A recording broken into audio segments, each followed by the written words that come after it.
بين الليالي ترى يا حظها الليلة بعروسنا اللي تنورها وتحييها.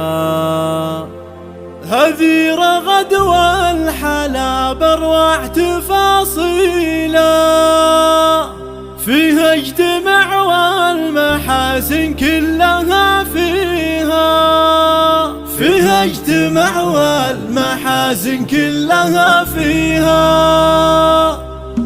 بين الليالي ترى يا حظها الليلة بعروسنا اللي تنورها وتحياها. هذه رغد والحلا بروع تفاصيله فيها اجتمع والمحاسن كلها فيها. سلطانة الذوق واجمل بنت في العيلة رغد وكل المدايح ما توفيها. يا الذوق ما ودك احد بعده يشيله من زاد ما هو اكتمل فيها وماليها. تستاهل المدح والتبجيل والشيله هالمترفة في معانيها وتجليها. رغد تقول الغلا في انها مرسله تاج الادب زادها فخر ومعليها. ابوها محمد تفرد في مراجيله رمز الكرم والشهامة عشراعيها. تشهد فعوله وتشهد له مداهيله ابو فهد كل عليه ويعاليها. قدر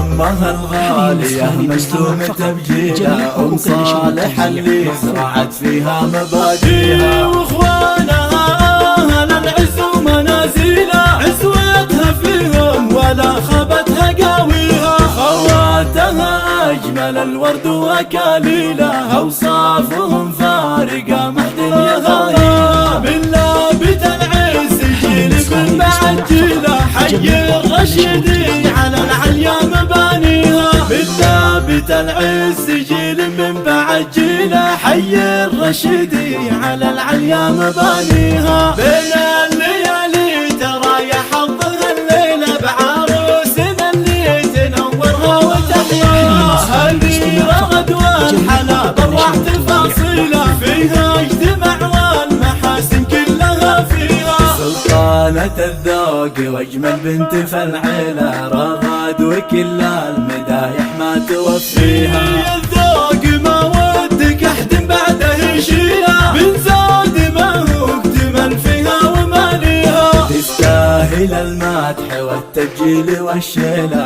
هالمترفة في معانيها وتجليها. رغد تقول الغلا في انها مرسله تاج الادب زادها فخر ومعليها. ابوها محمد تفرد في مراجيله رمز الكرم والشهامة عشراعيها. تشهد فعوله وتشهد له مداهيله ابو فهد كل عليه ويعاليها. قدر امها الغاليه ملزوم تبجيله ام صالح اللي زرعت فيها مبادئها. واخوانها اهل العز ومنازيله عزوتها فيهم ولا خابتها قاويها. خواتها اجمل الورد واكاليله اوصافهم فارقه محد يغايها. من لابت العز جيل من بعد جيله حي الرشيدي على العليا مبانيها. من لابت العز جيل من بعد جيله حي الرشيدي على العليا مبانيها.